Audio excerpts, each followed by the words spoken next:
وعلیکم ورحمۃ اللہ وبرکاتہ۔ آج ہم سورہ بقرہ کی آیت نمبر 30 سے 33 تک کی آیات کا ترجمہ اور تفسیر دیکھتے ہیں۔ اعوذ باللہ من الشیطان الرجیم، بسم اللہ الرحمن الرحیم۔ وَإِذْ اور جب قَالَ فرمایا ربک آپ کے رب نے للملائکۃ فرشتوں سے انی جاعل بے شک میں بنانے والا ہوں فی الارض زمین میں خلیفتاً ایک خلیفہ۔ قالوا انہوں نے کہا یعنی فرشتوں نے کہا اتجعل کیا تو بنائے گا فیہا اس میں من اس کو جو یفسد فساد کرے گا فیہا اس میں ویسفک الدماء اور بہائے گا خون وَنَحْنُ اور ہم نسبح ہم تسبیح بیان کرتے ہیں بحمدک آپ کی تعریف کے ساتھ وَنُقَدِّسُ اور ہم پاکیزگی بیان کرتے ہیں لک تیری۔ قال اللہ تعالیٰ نے فرمایا انی بے شک میں اعلم میں جانتا ہوں ما لم جو نہیں تعلمون تم جانتے۔ جس طرح اس سے پہلی آیتوں میں اللہ تعالیٰ نے اپنی نعمتوں کا ذکر فرمایا تھا تاکہ انسان ان نعمتوں کا اعتراف کرے اور کفر اور معصیت سے باز آئے، اللہ پر ایمان لائے اور اس کی اطاعت کرے، اسی طرح ان آیات میں یہ بتایا ہے کہ انسان کے مورث اعلیٰ حضرت آدم علیہ السلام کو اللہ تعالیٰ نے کن نعمتوں سے نوازا ہے۔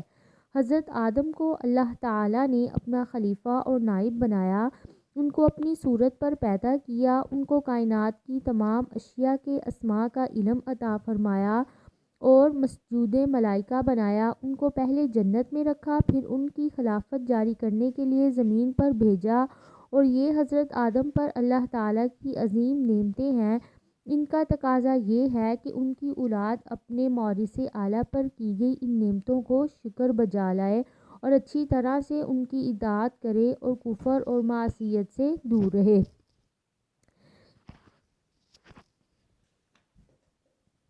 اس آیت سے معلوم ہوا کہ فرشتے ایک الگ مخلوق ہیں اور انسان کی پیدائش سے پہلے موجود تھے۔ رسول اللہ صلی اللہ علیہ وسلم نے ایمان کی تعریف میں اللہ پر ایمان کے بعد فرشتوں پر ایمان کا ذکر فرمایا ہے۔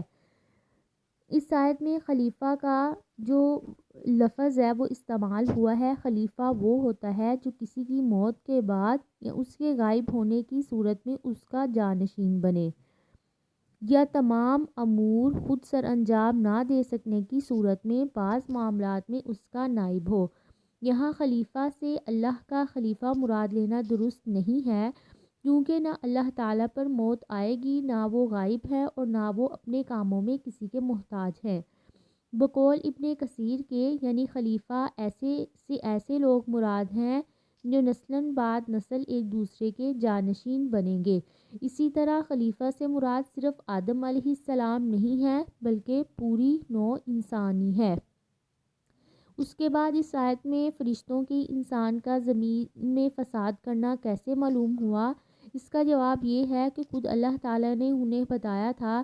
دلیل ان کا یہ کہنا کہ ہمیں کچھ علم نہیں مگر جو تو نے ہمیں سکھایا، فرشتوں کے سوال اعتراض کے لیے نہیں بلکہ انسان کی پیدائش کی حکمت معلوم کرنے کے لیے تھا۔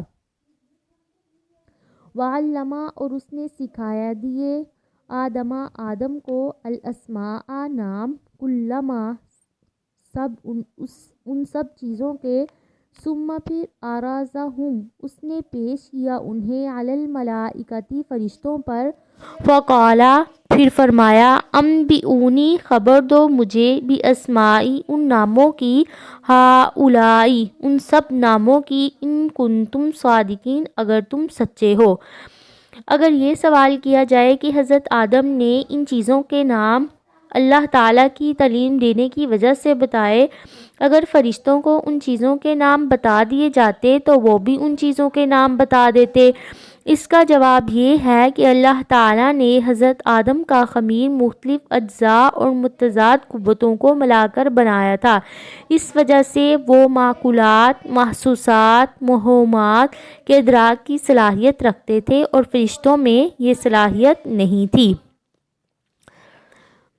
قالو، انہوں نے کہا، سبحانکا، پاک ہے تو، لا علم لنا، نہیں تو جانتا کوئی علم، لنا ہمارے لیے، الا ما علمتنا، مگر جو تو نے سکھایا ہمیں، انکا انت العلیم الحکیم، بے شک تو جاننے والا، حکمت والا ہے۔